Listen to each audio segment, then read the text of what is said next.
I grew up in a house where religion was just not discussed. We were not atheist, but we were not Christian either. I guess we believed in a higher power, but there was never any mention of who or what that higher power might be. We did not attend any church, nor did we celebrate any religious holidays other than Christmas, which was the day we all got gifts.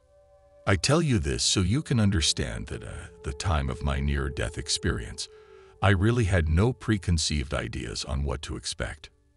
I did know that good people would supposedly go to heaven and bad people would burn in hell, but I could not have told you anything at all about the Bible or Jesus or God, as this just wasn't spoken of in my home. Fast forward to 4 years ago. I am now a grown man, age 33, married to a beautiful church-going woman who insists that our children, we have 2, go to church with her every Sunday. She has also made every attempt at getting me to go to church with them. However, at that time, had not succeeded yet. She would read the Bible nightly and pray before meals and at bedtime, which seemed weird to me, but it wasn't worth fighting over.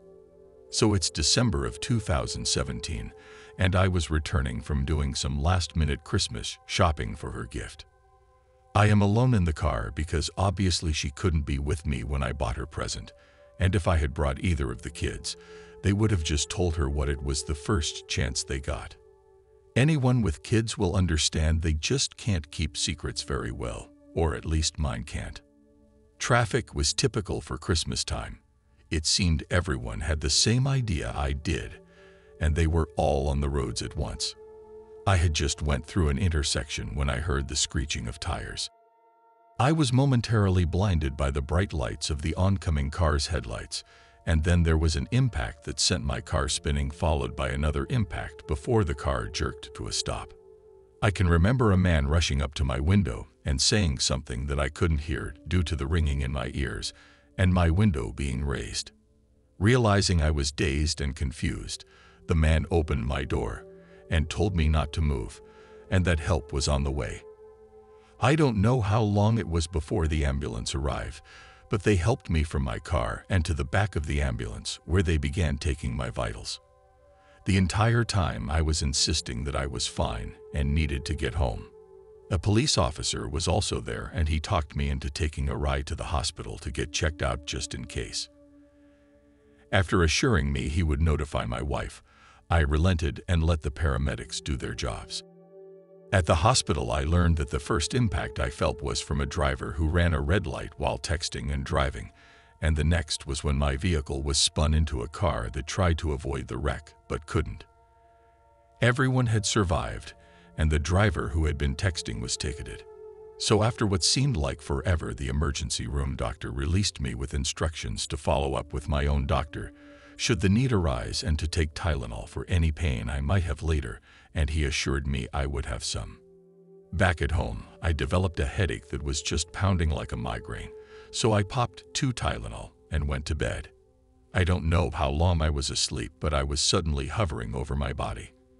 If you have never experienced it, weird would be the only word I could use to describe it. I found out I could move around freely while out of my body and floated right through the bedroom wall and down the hall to the children's bedroom and checked on them. After that, I returned to my own bedroom and tried to lay myself back down into my body, but no matter how I tried to enter it, I was just stuck in this ethereal form. Beginning to get scared, I thought to myself, God, what am I gonna do? Without expecting a reply. That's when I first noticed the tunnel and began to feel my very essence floating into the tunnel. There was a heavenly music that seemed to radiate from the tunnel walls as I floated towards my destination. After some time, I reached the end of the tunnel, which opened into a garden full of the most brilliantly colored flowers I had ever seen. There was a cobblestone pathway that turned this way and that, ever winding through the garden. In the distance, I saw many buildings that had pillars and columns, much like you would have expected to see in ancient Rome, and I began to move towards the buildings when a woman approached me on the pathway. "Is this heaven?" I asked. She smiled and said, "No, this is not heaven, but the Creator has brought you here to show you there is an eternal life waiting for those that are faithful." "Does that mean I'm not dead yet?" I asked. "Oh no, You are just visiting. You will be returning to your earthly body when we are done, she answered. Do you have more to show me? I asked. No sooner had I asked the question than a flood of knowledge seemed to be uploaded into my brain. Suddenly, I understood the answers to questions I would not have even thought to ask. The universe was so enormous, yet at the same time, it was like a drop of water to the ocean.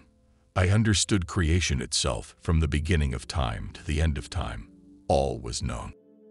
After some time, she looked at me and said, "It is almost time for you to leave us for now."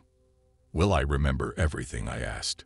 She laughed and said, "No, the human brain is not capable of such memory, but you will remember the most important detail, which is that God is real, and He has a plan bigger than you can imagine, so keep faith and know that you are loved." The next thing I knew, I awoke in my own bed. Years later, I don't know if what I experienced was real or just a dream. However, I do attend church with my wife and children every Sunday, and I have started praying too. If there is even a small chance that what I saw was real, I can't wait to see the rest.